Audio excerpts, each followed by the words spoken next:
Hello everyone, అందరికీ నమస్తే. అందరు ఎలా ఉన్నారండి? బాగున్నారా? నేనైతే చాలా బాగున్నానండి. ఇది నా మొనతల్లి టమాటా చెట్టు. మీకు ఆల్రెడీ చెప్పాను కదా, అంతకుముందు ఒక కాయ కుళ్ళిపోతూ వచ్చిందండి అని చెప్పాను. ఇప్పుడైతే మను చెట్టుకి దగ్గర దగ్గర 7-8 కాయలు ఉన్నాయండి. అయితే అందులో ఒక్క కాయ ఇప్పుడు కలర్ అయితే చేంజ్ అయిందనమాట. ఇక్కడ చూస్తున్నారు కదా, పువ్వుల్లాగా వచ్చినాయి కదండి. ఆ పువ్వుల లోపల నుంచి చిన్న చిన్నగా కాయలు అయితే వస్తున్నాయి. ఇవి రెండు ఇలాగ గుత్తులా వచ్చిందండి. ఒక కాయ పెద్దదయ్యిందనమాట. మా మౌని ఎంత హ్యాపీగా ఉందో తెలుసండి. దాని చెట్టుకి టమాటాలు కాసేస్తున్నాయని. ఇంకా మనం టమాటాలు కొనుక్కోక్కర్లేదు, నా చెట్టు టమాటాలు కూర వండేసేసుకో అని చెప్తుందండి. తర్వాత ఇది వరకు టమాటా ముక్క కొత్త తీసేసిదా, ఆ టమాటా వేసి నాకు కూర వండు అని అడుగుతుంది అనమాట. ఏదైనా మనది అనుకున్నప్పుడు అలాంటి హ్యాపీనెస్ అయితే వస్తుంది కదండి. ఇంకా ఈరోజు అయితే మాత్రము ఫ్రైడే కదండి. ఇంకా నేనైతే దేవుడికి దీపారాధన చేసుకుందాము అనేసి త్వరగా నేనైతే ఫ్రెష్ అయిపోయి ఇంకా దేవుడికి అయితే దీపారాధన చేస్తున్నానండి. అండ్ ఇంకా ఈరోజు కార్తీక పున్నమి కూడా కదా. అమ్మ అయితే ప్రజెంట్ బెంగళూరు ట్రైన్లో ఉన్నదండి. అంటే నేను ఇంకా అప్పుడు దండం పెట్టుకునేసరికి అమ్మ ఇంకా బెంగళూరులో దిగలేదనమాట. ఇంకా అమ్మ ఫోన్ చేసి ఈరోజు ఫ్రైడే కదమ్మా, ఒక పూట ఉపవాసం ఉండు అని చెప్పింది. నిజానికి అసలు ఏమవుతుందంటే, నాకు ఫీవర్ వచ్చింది కదండి మొన్న. ఈ ఫీవర్ వచ్చి తగ్గింది, కానీ మా బాడీలో ఏదో తెలియని కొంచెము నలత అయితే ఉండిపోయింది. మా ఇంట్లో అందరికీ అలాగే ఉంది. మెయిన్ నాకండి అసలు ఆకలే లేదు. ఏంటంటే తినాలి టైంకి అన్నట్టు ఒక ముద్ద తింటున్నాను తప్పించి ఏది ఒక ఫుడ్ మీద ఇంట్రెస్ట్ వచ్చి ఆకలి వేయడం అన్నది నాకైతే లేదు. ఇంకా ఆకలి అయితే పుట్టలేదండి. 55 కేజీస్ ఉండేదాన్ని కదా. ఈ ఫీవర్ వచ్చిన తర్వాత నేను 53 కేజెస్ అయితే అయ్యాను. 2 కేజెస్ రెడ్యూస్ అయ్యాను. వెయిట్ 2 కేజెస్ తగ్గిందని హ్యాపీగా ఉంది, కానీ ఆకలి సరిగ్గా లేదు. నాకు అదొక్కటే మళ్ళీ ఆకలి పుట్టాలన్నమాట. అంటే ఏంటంటే తినాలి అనేసి కొంచెం తింటున్నాను, బట్ చాలా ఇష్టంతో తినాలి టైం అయింది అన్న ఈ ఫీలింగ్ అయితే లేదండి. ఇంకా నేను ఉపవాసం అవి ఏమీ ఉండలేదు. కొంచెం టిఫిన్ అయితే చేసేసాను అనమాట. ఎందుకంటే అసలే ఆకలేయట్లేదు. బాడీ ఇప్పుడు రికవరీ అయ్యే స్టేజ్లో ఉందండి మా అందరికీ. మొత్తం మానేస్తే అది ఏమైనా హెల్త్ ప్రాబ్లం మళ్ళీ క్రియేట్ అవుతుందేమో అని చెప్పి నేను ఇంకా టిఫిన్ అవి తినేసాను అనమాట. కటిక ఉపవాసం అయితే ఏమీ లేదండి. ఎందుకంటే నా హెల్తే నాకు ఇప్పుడు చాలా ఇంపార్టెంట్. నాకు ఇంట్లో పిల్లలు, చిన్న చిన్న పిల్లలు, వాళ్ళు అందరం చాలా ఎక్కువగా సిక్ అయ్యామండి. అసలు ఇంతలా మేము ఎప్పుడు సిక్ అవ్వలేదు. అంత ఎక్కువగా మేమైతే సిక్ అయ్యామండి. ఇంకా తెలిసిన వాళ్ళు, ఫ్రెండ్స్, యూట్యూబర్స్ వీళ్ళంతా ఉంటారు కదా. వాళ్ళు ఏమంటున్నారంటే, భవానీ అసలు నీకు చాలా నరదిష్టి తగిలేసింది, నువ్వు ఎందుకు, ఏ సోర్సెస్ ఆఫ్ ఇన్కమ్తో వస్తుంది అనేది ఎందుకు చెప్పావు అని ఇలాగా కొంతమంది స్వీట్ వార్నింగ్స్ అయితే ఇస్తున్నారనమాట. చాలా గోల తగిలేసింది భవానీ, చాలా ఎక్కువగా పాడైపోయారు మీరంతా అనేసి ఇలాగ అంటున్నారు. ప్రజెంట్ స్టిల్ నాకు పడి ఏడ్చే వాళ్ళు కూడా చాలా ఎక్కువ మంది అయితే అయిపోయారండి. ఇంకా నాకైతే ఇలాంటి నరదిష్టులు వీటి మీద అంత నమ్మకం ఉండదు, కానీ రిపీటెడ్గా ఫ్రెండ్స్ అయితే తిడుతున్నారనమాట. గుట్టుగా ఉండు భవానీ, నిజంగా ఉంటాయి, నువ్వు నమ్మవు, అన్నీ చెప్తావు, ఇలాంటి నరదిష్టులు ఇలాంటివి ఉంటాయి అనేసి అంటున్నారండి. ఏమి ఇవన్నీ నాకైతే తెలియదు, కానీ నాకైతే నమ్మకం ఉంది. ఫ్యూ డేస్లో అన్నీ నార్మల్ అయిపోతాయి. ప్రస్తుతానికి హెల్త్ చాలా నార్మల్ అయింది, కానీ ఆకలి అయితే ఏమీ ఉండట్లేదండి. ఏదో అందరము తిన్నామన్న పేరుకి ఒక చిన్న ముద్ద అలా తింటున్నాము. నేను నార్మల్గా వండడమే చాలా తక్కువ అన్నం వండుతాను. 2 గ్లాసులు వండుతానండి. ఇది వరకు 2.5 గ్లాసులు అయితే మా నలుగురికి సరిపోయేది. ఇప్పుడు నేను 2 గ్లాసులు వండినా కూడా పొద్దుంది సాయంత్రానికి నెక్స్ట్ డేకి అలాగా మిగిలిపోతుంది అనమాట. అసలు ఆకలి అయితే ప్రస్తుతానికి మాకు ఎవరికి వేయట్లేదు.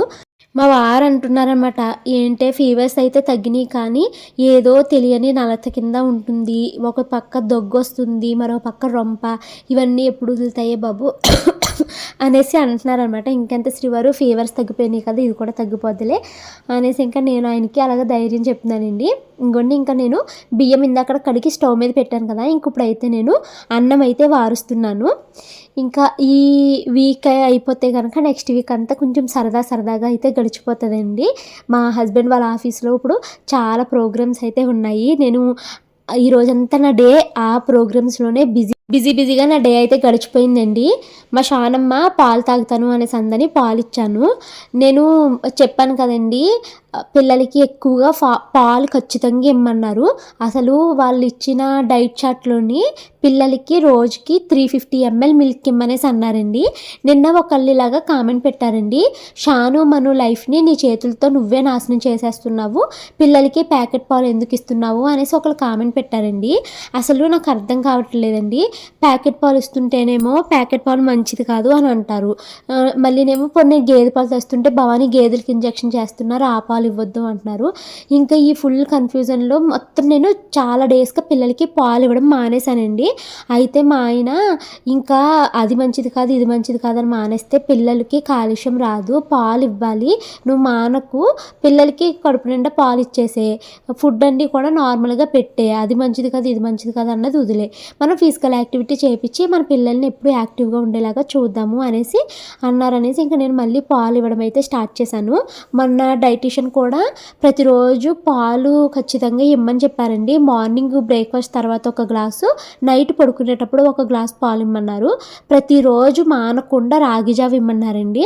సో అందుకనేసే నేను హాస్పిటల్ నుంచి వచ్చాక రెగ్యులర్గా రాగి జావ ఇస్తున్నాను. అయితే రాగి జావ నాకు చాలా ఇష్టము. నాకు థైరాయిడ్ ఉంది కాబట్టి రాగి జావ తాగొద్దు అనేసి కొంతమంది అంటున్నారు. అయితే డాక్టర్ ఏమంటున్నారు, డాక్టర్లు చెప్పే మాట వింటావా, వాళ్ళు వీళ్ళు చెప్పింది తింటావా, నువ్వేమి రోజు లీటర్ లెక్కలు తాగట్లేదు కదా, ఒక చిన్న గ్లాస్ తాగుతున్నావు కదా, పర్వాలేదు తాగు, కాల్షియం తగ్గిపోతుంది నీకు అనేసి డాక్టర్స్ అంటున్నారు. సో ఇంకా నేను వాళ్ళు వీళ్ళు మాటలైతే వదిలేద్దాం అనుకుంటున్నానండి. నేను డాక్టర్ ఏం చెప్పారో అదే చేద్దాం అనేసి అనుకుంటున్నాను అనమాట. ఇంకా కూర అయితే స్టవ్ మీద వేసానండి. ఇప్పుడు నేను మా షాను మీతో మాట్లాడతాం. స్టవ్ మీద అయితే కూర పెట్టానండి, కూర అవుతుంది. ఇప్పుడైతే నేను కూర రెడీ అయ్యే లోపల మా షాను మను కోసము కొన్ని అయితే రెడీ చేయాలి. మా షాను మా మను మా హస్బెండ్ వాళ్ళ ఆఫీసులో ఇప్పుడు ఈవెంట్ ఉందన్నమాట. అందులో ఈవెంట్స్ ఆడిట్ దివాస్ అంటారనమాట. ఇందులో ఒక రోజు మనకి ఫ్యామిలీ డే అని ఇస్తారండి. ఆ ఫ్యామిలీ డేలో మనము పిల్లల్ని తీసుకుని, అంటే హస్బెండ్స్ జాబ్ చేస్తారు కదా, ఫ్యామిలీ మొత్తం వెళ్ళొచ్చు.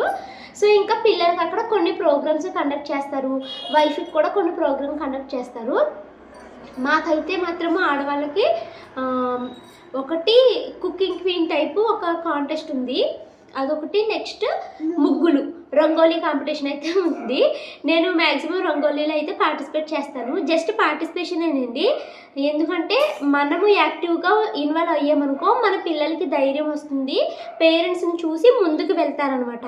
సో మనము మదర్గా అన్నిట్లో మనం ముందుకు వెళ్తే పిల్లలు కూడా అలా వెళ్తారన్న ఉద్దేశంతో నేను ముగ్గులు పోటీలో పార్టిసిపేట్ చేస్తాను. నిజానికి నాకు ముగ్గులు రావు, వంటలు కూడా సరిగ్గా రావు కదా, మీకు తెలుసు కదా. అయితే నా షాను మా మను ఈసారి చాలా ప్రోగ్రామ్స్ అయితే ఉంటున్నారు. మా షాను ఏ ప్రోగ్రామ్స్ ఉంటుంది బంగారు తల్లి? గేమ్స్, క్విజ్, డాన్స్, ఇంకా స్పీచ్ ఫ్యాన్సీ డ్రెస్ కాంపిటీషన్లో స్పీచ్, ఇంకా వాళ్ళు కొన్ని గేమ్స్ ఆడిపిస్తారు కదా, లైక్ స్పూన్ అండ్ లెమన్ ఉందంట, మ్యూజికల్ చైర్ ఉందంట, ఇలాగ కొన్ని గేమ్స్ అయితే ఉంటాయండి. అన్ని గేమ్స్ ఏమి ఉంటే అన్నిట్లో నేను పిల్లల్ని ఇన్వాల్వ్ చేస్తాను. మనకి ఇక్కడ ఫస్ట్ ప్రైజ్ వచ్చిందా, సెకండ్ వచ్చిందా, అసలు ప్రైజే రాలేదా అన్నది ఇంపార్టెంట్ కాదు శాంతల్లి. ఇప్పుడు నువ్వు విన్ అయినట్టే. ఎలాగా? అసలు నువ్వు భయపడకుండా, అది కాదు, నువ్వు భయపడకుండా ఇన్ని ప్రోగ్రామ్స్లో పార్టిసిపేట్ చేసి చూసావా, నీకు అంత ధైర్యం ఉంది చూసావా, అక్కడే నువ్వు విన్ అయినట్టు అనమాట. సో వీళ్ళకి వచ్చినా రాకపోయినా అన్నిటిలో అయితే నేను ఇన్వాల్వ్ చేస్తానండి. చిన్నప్పటి నుంచి పిల్లలు ఇలాగ అన్ని ప్రోగ్రామ్స్లో చాలా యాక్టివ్గా ఇన్వాల్వ్ అయ్యారనుకో, రేపన్న రోజు స్కూల్లో చాలా ప్రోగ్రామ్స్ ఉంటాయి, వాళ్ళకి రకరకాల కల్చరల్ యాక్టివిటీస్ ఉంటాయి కదా, అన్నిటిలో వాళ్ళు ఇన్వాల్వ్ అవుతారు అనేసి చిన్నప్పటి నుంచి వాళ్ళకి ధైర్యాన్ని అయితే నూరు పూస్తున్నాను అనమాట. నేను షానుకి 1.5 years ఉన్నప్పటి నుంచి ఇలాగా ఎక్కడ ఏ యాక్టివిటీస్ జరిగినా తీసుకెళ్ళి ఇంక్లూడ్ చేస్తూ ఉంటానండి. అందులో మనకి ప్రైజ్ వచ్చిందా రాలేదా అన్నది అసలు నేను పట్టించుకోను. నా పిల్లలు పార్టిసిపేట్ చేసేది చూసారా, అదే నాకు చాలా గర్వంగా గొప్పగా అనిపిస్తుంది అనమాట. ఇప్పుడు చాలామంది భయపడుతూ ఉంటారు కదండి. ఇప్పుడు నేను చిన్నప్పుడు ఉన్నాను కదా, నా చిన్నప్పుడు నేను నాకు డ్యాన్స్ వేయాలి అనేసి మనసులో చాలా ఉండేది. కానీ అక్కడ స్టేజ్ ఎక్కి నాకు డ్యాన్స్ చేయడానికి భయంగా అనిపించేది అనమాట.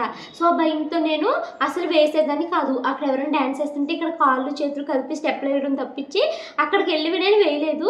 నాకు డ్యాన్స్ ఎంత ఇష్టం ఉన్నా స్టిల్ నేను ఇప్పటికీ నేర్చుకోలేకపోయాను నా భయంతో. నెక్స్ట్ నాకు స్టేజ్ ఎక్కి మాట్లాడడం చాలా ఇష్టమండి. కానీ నా చిన్నప్పుడు నాకు భయంతో నేను స్టేజ్ ఎక్కడానికి చాలా భయపడుతూ ఉండేదాన్ని. కానీ ఇప్పుడు నాకు ఎప్పుడైతే పిల్లలు పుట్టారో నన్ను చూసి నా పిల్లలు నాలాగా తయారవ్వకూడదు అనేసి నేను ధైర్యంగా ఉండాలనేసి ఇప్పుడు నేను ఏ స్టేజ్ ఎక్కినా కూడా నేను ఏమి ప్రాక్టీస్ చేయకపోయినా నేను చాలా మంచిగా మాట్లాడతాను స్టేజ్ ఎక్కేసి. మా వారు అదే అంటారు, నీకులా నేను అసలు స్టేజ్ ఎక్కి మాట్లాడలేనే బాబు, నాకు కాళ్ళు చేతులు వణుకొచ్చేస్తాయి అనేసి అంటారనమాట. నాకు భయం ఉంటుంది. బట్ నేనేంటంటే నన్ను చూసి నా పిల్లలు నాలా ధైర్యంగా ముందుకు వెళ్ళాలి అనేసి నన్ను నేను సెల్ఫ్ మోటివేట్ చేసుకుంటూ అలా వెళ్తాను అనమాట. ఇప్పుడైతే మాత్రము నా షాను మను అయితే ఫ్యాన్సీ డ్రెస్ కాంపిటీషన్లో కూడా ఉన్నారండి. షాను నువ్వు ఏం చేస్తున్నావు? మా షానమ్మ భారత్ మాత ఫ్యాన్సీ డ్రెస్ కాంపిటీషన్ అనమాట. ఒక్క డ్రెస్ ఒకటి వేసుకుని వెళ్ళడం కాదండి, అక్కడికి వెళ్ళి ఒక 10-15 పాయింట్లు కూడా చెప్పాలి. నా మన తల్లి ఝాన్సీ లక్ష్మీబాయి కింద చేస్తుంది. లాస్ట్ టైం షాను ఝాన్సీ లక్ష్మీబాయి లాగా చేసింది, అంతకుముందు ఇందిరాగాంధీ లాగా చేసిందండి. ఇది 3rd ఇయర్ అనమాట, 3 ఇయర్స్ నుంచి కండక్ట్ చేస్తున్నారు. ఈసారి ఇది భారతమాత. ఇప్పుడు షానమ్మకి భారతమాత గురించి ఒక 10 లైన్స్ అయితే ఇంగ్లీష్లో రాసిస్తాను. మను ఝాన్సీ లక్ష్మీబాయి. లాస్ట్ టైం షానుకి అప్పుడు నేను రెడీమేడ్ డ్రెస్సెస్ అమ్మితే తీసుకున్నాను అనమాట. అప్పుడు ఈ డ్రెస్ షానుకి సరిపోదు కాబట్టి మనుకు వేస్తాను. మను ఏమో ఝాన్సీ లక్ష్మీబాయి చెప్తుంది కాబట్టి దానికి ఝాన్సీ లక్ష్మీబాయి స్పీచ్ అయితే రెడీ చేయాలి. సో ఇప్పుడు వంట కూర రెడీ అయ్యే లోపల నేను త్వరగా స్పీచ్ అయితే రాసేస్తానండి. ఇప్పుడు మా షాను మను బయటికి వెళ్తున్నారు. వీళ్ళు డ్యాన్స్లో పార్టిసిపేట్ చేస్తున్నారు కదా, ఈ సంవత్సరం డ్యాన్స్ కూడా పెట్టారు. సో నేను మా పైన అమ్మాయిని రిక్వెస్ట్ చేశాను, కొంచెం పాపకి డ్యాన్స్ నేర్పించండి అనేసి. ఇప్పుడు పిల్లలిద్దరు వెళ్ళి డ్యాన్స్ నేర్చుకుంటారండి. నేను ఈ లోపల వీళ్ళకి స్పీచ్ అయితే రాసేస్తాను. ఎలా ఈరోజు నేను ఇంట్లో చెప్పుకోదగ్గ అన్ని పనులు అయితే ఏమీ చేయలేదండి. రెగ్యులర్గా ఉండే పనులు మాత్రమే చేశాను. అంటే ఇల్లు శుభ్రం చేసుకోవడము, గిన్నెలు తోమడం లాంటివి మాత్రమే చేశాను అనమాట వంట. అయితే నా డే ఎక్కువగా దేనికి అయిపోయింది అంటే ఈ పిల్లలకి స్పీచ్లు రాయడంలో, ఆ స్పీచ్ని వాళ్ళ చేత ప్రాక్టీస్ చేయించడంలో, పిల్లలు నేర్చుకున్న డ్యాన్స్ వాళ్ళు నాకు వేసి చూపించడము, వాళ్ళు వేసేది నేను చూసి సంతోషపడ్డము, ఇలా అయితే నా డే అయిపోయిందండి. నేను వ్లాగింగ్ స్టార్ట్ చేసినప్పటి నుంచి నేను తరచూ చెప్తూ ఉంటాను, అంటే నాకు ఈ మధ్యకాలంలో వ్యూస్ వస్తున్నాయి కానీ అంతకుముందు వీడియోలు అంతగా వ్యూస్ లేవు. అప్పుడు కూడా నేను చెప్తూ ఉండేదాన్నండి, మనము మన పిల్లల్ని ఎలా పెంచాలి అని మనము డిసైడ్ అవుతున్నాము. అంటే మన పిల్లలు ఎలా ఉంటే మనం సంతోషపడతామో అలా మనము పిల్లలకి ముందు నుంచే ట్రైనింగ్ అయితే ఇచ్చుకోవాలి. ఇప్పుడు సపోజ్ నా షాను మను చాలా ధైర్యంగా ఉండాలి, నలుగురిలో మంచిగా మాట్లాడాలి, వాళ్ళకి ఉద్యోగం వచ్చినా రాకపోయినా వాళ్ళ కాళ్ళ మీద వాళ్ళు వాళ్ళ తెలివితేటలతో బ్రతికేలాగా ఉండాలి అని అనుకుంటానండి. సో దానికి తగ్గట్టుగా నేను చిన్నప్పటి నుంచే వాళ్ళని మోల్డ్ చేస్తున్నాను అనమాట. ఇప్పుడు షాను మనుకి కూచిపూడి నేను ఏ కష్టం వచ్చినా ఎంత దూరమైనా కూడా మానకుండా నేర్పించాలనుకుంటాను. ఎందుకంటే వాళ్ళు చదువుకున్న చదువుకి వాళ్ళకి తగ్గ ఉద్యోగం వచ్చినా రాకపోయినా వాళ్ళు డ్యాన్స్ని ఇష్టంగా నేర్చుకున్నారనుకోండి, అదే డ్యాన్స్ని వాళ్ళు ఒక సోర్స్ ఆఫ్ ఇన్కమ్ కింద క్రియేట్ చేసుకోవచ్చు. వారంలో 2 రోజులు డ్యాన్స్ క్లాస్ని చెప్తున్నందుకు ఒక ½ అన్ అవరు, ఒక్కొక్కరికి ఫీజు 2,000 అండి. మన పిల్లల ఏజ్ వచ్చేసరికి అప్పట్లో అప్పుడు మన పిల్లలు పెద్దవాళ్ళు అయ్యి వాళ్ళు డ్యాన్స్ నేర్పే టైంకి ఇంకా ఎక్కువ పెరుగుతాయి కదా. సో పిల్లల్ని ఎలా అయితే పెంచాలనుకుంటున్నామో ఆ విధంగా మనము చిన్నప్పటి నుంచే వాళ్ళని ట్రైనింగ్ చేసామనుకోండి, మనము మన పిల్లలు ఎలా ఉండాలనుకుంటారో అలా ఉంటారు అనేసి నేనైతే నమ్ముతాను. ఇంకొక విషయం ఏంటంటే అండి, మనము మన పిల్లల్ని ఎలా ఉండాలి అనుకుంటున్నామో అది వాళ్ళకి తరచూ కథల రూపంలో చెప్పాలి. మనకి కథలన్నీ పుస్తకాల్లో ఉన్నట్టే మనం ఏం చెప్పక్కర్లేదండి. నేను నా పిల్లలు ఎలా ఉండాలనుకుంటున్నారో అది ఊహించుకుని వాళ్ళకి ఒక కథ రూపంలో అర్థమయ్యేలాగా చెప్తూ ఉంటాను. ఈరోజు మార్నింగ్ నుంచి నా డే అంతా పిల్లలతోనే టైం స్పెండ్ చేయడం సరిపోయిందండి. ఇంక ఇప్పుడైతే పెద్దగా పని ఏమీ లేదు. అంటే గిన్నెలు ఉన్నాయి, బట్టల మడతలు పెట్టాలి. కానీ నాకు ఇప్పుడు కంప్లీట్ చేయాల్సిన ఒక కొలాబరేషన్ షూటింగ్ ఉంది. సో అదైతే కంప్లీట్ చేసేసుకుంటాను. వీడియో అయితే షూటింగ్ చేసేసానండి. ఇది ఒక చిన్న కొలాబరేషన్ వీడియో అనమాట. ఇంకా ఆ షూటింగ్ అయితే కంప్లీట్ అయిపోయింది. ఈ డ్రెస్ అయితే ఇప్పుడు ఇంకా నేను చేంజ్ చేసేసుకుని, గిన్నెలు ఉన్నాయి, గిన్నెలు తోమాలి. తర్వాత బట్టలు నిన్న ఉతికాను, వాటిని అయితే మడతలు పెట్టలేదు, వాటిని అయితే ఇంకా మడతలు పెట్టేస్తానండి. తర్వాత పిల్లలిద్దరిని తీసుకుని కరాటే క్లాస్కి అయితే వెళ్తాను. ఇంకా ఈ బట్టలు ఉన్నాయి. తర్వాత ఇప్పుడు ఒక చిన్న కొలాబరేషన్ షూటింగ్ అయినా డ్రెస్సెస్ మార్చుతూ ఉంటాం కదా, ఇది ఒక డ్రెస్సు, ఇవి ఒక 2 డ్రెస్సులు ఉన్నాయి. వీటిని అయితే మడతలు పెట్టుకుని ఎక్కడొక్కడైతే సర్దుకోవాలి. నాకు భలే హ్యాపీగా ఉందండి. ఒక కారణం చేత. బట్ ఇంక నేను బెగ్గర్స్ కోసం మాట్లాడినాను కాబట్టి సో మాట్లాడను. నేను మీకు చెప్పాను కదండి, ప్రతిరోజు పిల్లలకి రాగి జావ ఇవ్వమని డాక్టర్స్ చెప్తున్నారు అనేసి. సో ఇంక అందుకనేసే పిల్లల కోసం అయితే రాగి జావ కాస్తున్నాను. ఇప్పుడు మళ్ళీ వాళ్ళు కరాటే క్లాస్కి కూడా వెళ్ళాలి, అందుకనేసి రాగి జావ అయితే కాస్తున్నాను అనమాట. మేము షానుమనుని కరాటే క్లాస్లో జాయిన్ చేశాక ఒక 4-5 రోజులు వెళ్ళారేమోనండి అంతే. తర్వాత ఫీవర్స్ వచ్చేసి మళ్ళీ 15 డేస్ మానేశారు. చాలా రోజుల తర్వాత మళ్ళీ ఈరోజు పిల్లలిద్దరిని తీసుకుని కరాటేకి అయితే వెళ్తున్నాను. అది కూడా మళ్ళీ ఈరోజే, మళ్ళీ సాటర్డే సండే కరాటే క్లాసు ఉండదనమాట, మళ్ళీ మండే నుంచి కంటిన్యూ చేయాలి. అయితే ఇది వరకు ఆ కరాటే క్లాస్లో చాలామంది పిల్లలు ఉండేవారండి. మరి ఇప్పుడు ఎందుకో అందరూ సడన్గా మానేశారు. షానుమను ఇంకొకళ్ళు మన సబ్స్క్రైబర్ వాళ్ళ పిల్లలు అంటండి, వాళ్ళిద్దరు పిల్లలు అయితే వస్తున్నారనమాట అంతే. ఇక్కడైతే మాత్రము నేను జావ కాస్తూ ఫోన్ అయితే మాట్లాడుతున్నాను. ఎవరు మా ఫ్రెండ్ ఒక అమ్మాయి అయితే ఫోన్ చేసిందనమాట.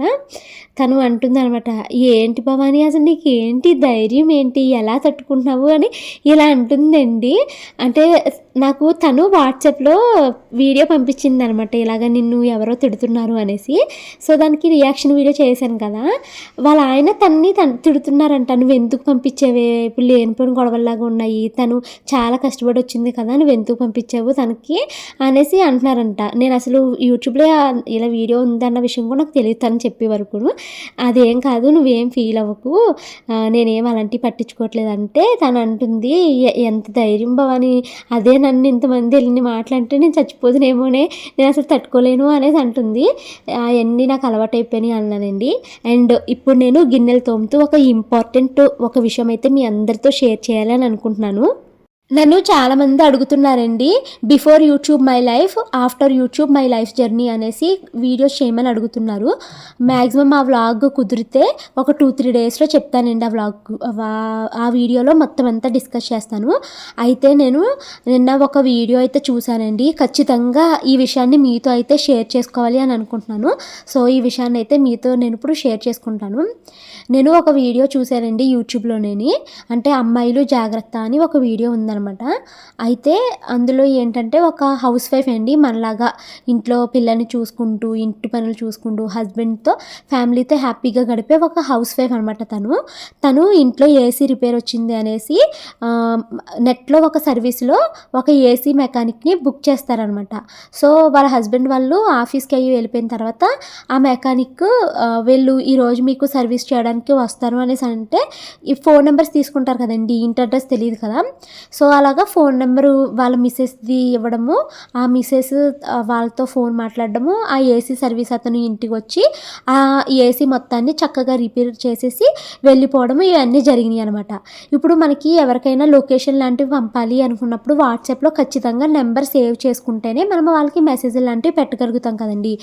ఒకవేళ నెంబర్ సేవ్ చేసుకోకుండా చేయాలి అంటే ఫస్ట్ ఆపోజిట్ పర్సన్ నుంచి మనకి మెసేజ్ వస్తే కానీ అది అవ్వదు కదా. సో ఈ హౌస్ వైఫ్ ఏం చేశారంటే ఆ నెంబర్ని తన ఫోన్లో సేవ్ చేసుకుని లొకేషన్స్ అవి పంపడము, తరచూ వాళ్ళు ఇల్లు తెలిసే వరకు ఫోన్ మాట్లాడడం ఇలా చేశారు.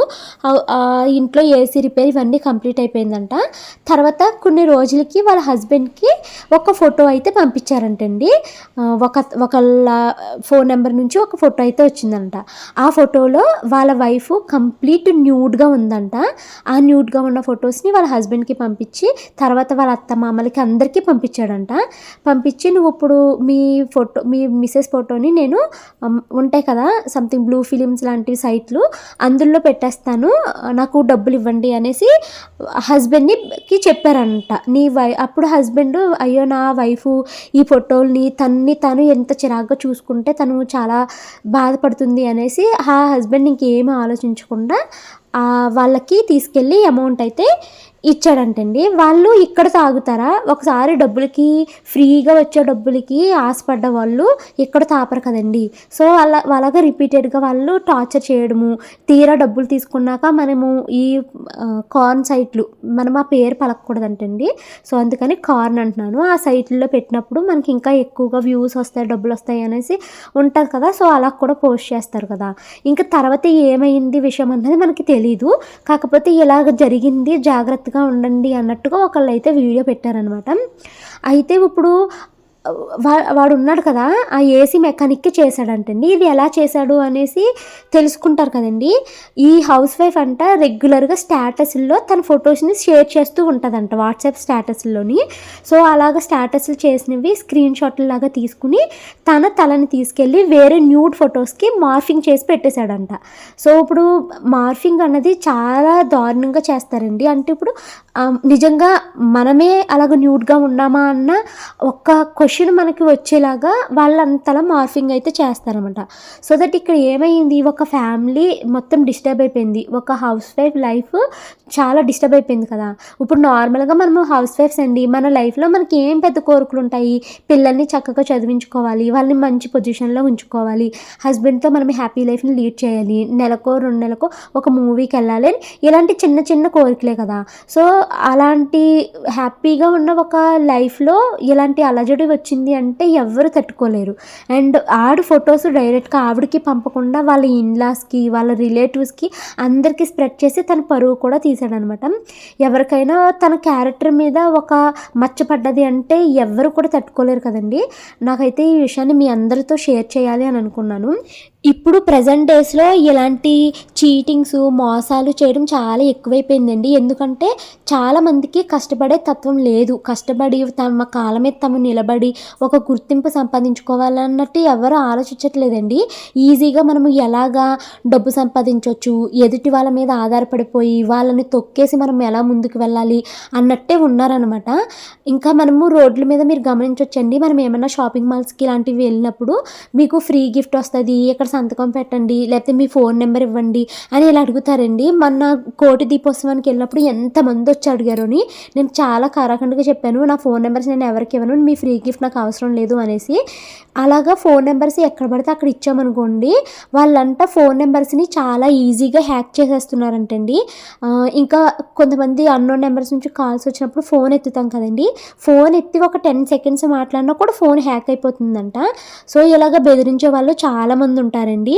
వాళ్ళు బెదిరిస్తున్నారు కదా అనేసి మనం బెదిరిపోకూడదు. అంటే మన పేరు తీస్తున్నారు, మన పరువు తీస్తున్నారని బెదిరిపోకూడదండి. మనల్ని ఒకళ్ళు దిగజార్చాలి అని మన కోసం ప్రయత్నిస్తున్నప్పుడు ఫస్ట్ మనకి మనము స్టాండ్ తీసుకునేలాగా ఉండాలి. ఎవరో వచ్చి మనకి ఏదో హెల్ప్ చేస్తారని ఉండొద్దు. ఫస్ట్ మీరు మనోధైర్యాన్ని, గుండె ధైర్యాన్ని తెచ్చుకోవాలి. సో ఇలాంటి మార్ఫింగ్ ఇవన్నీ చాలా కామన్ అండి. ఇలాంటివి వచ్చినప్పుడు బెదిరిపోకుండా మనం వెంటనే సైబర్ సెక్యూరిటీని కానీ, దగ్గరలో ఉన్న పోలీసులకు కానీ ఎవరికొకరికి కంప్లైంట్ ఇవ్వండి. అస్సలు బెదిరిపోవద్దు. అది నేను కాదు అని మీకు 100% నిజంగా అనిపించినప్పుడు, మీ మీద మీకు నమ్మకం ఉన్నప్పుడు ఇలాంటి ఫేక్ ఎదవలకి, ఒకరి మీద ఆధారపడి బ్రతికేయాలని ఉండే వాళ్ళకి మనం అస్సలు భయపడక్కర్లేదు. సో నేను మీకు ఇదే చెప్పాలి అనుకున్నానండి. నేను యూట్యూబ్ ఫీల్డ్లోకి వచ్చినప్పుడు రావాలి అని డిసైడ్ అయినప్పుడే ఒకటైతే బాగా ఫిక్స్ అయ్యాను. నేను యూట్యూబ్ అనే ఒక సోషల్ మీడియాలోకి వెళ్తున్నాను. నేను ఇందులో నన్ను నేను చూపించుకుంటాను, నా పిల్లల్ని చూపిస్తాను. సో ఏదైనా జరగచ్చు, మార్ఫింగ్ లాంటివి వచ్చినా కూడా నేను తట్టుకుని నిలబడాలి అని ముందే డిసైడ్ అయ్యి అప్పుడు నేనైతే ఈ ఫీల్డ్లోకి అడుగుపెట్టాను అనమాట. అందరూ ధైర్యంగా ఉండండి, ఇలాంటివి ఎవరికొకరికి జరుగుతాయి. అలా ఎవరైనా ఎక్స్పీరియన్స్ చేస్తే మీ యొక్క ఎక్స్పీరియన్స్ని కామెంట్స్లో అయితే షేర్ చేయండి. ఇంకైతే కార్తీక పౌర్ణమి కాబట్టి నేను దీపం అయితే పెట్టేశానండి బయట. ఇంకైతే మాత్రము డిన్నర్ అయితే మాత్రము అన్నం వండాను, చపాతీలు కూడా చేశానండి. సో ఇదండి ఈరోజు వీడియో. నచ్చిందా మీకు?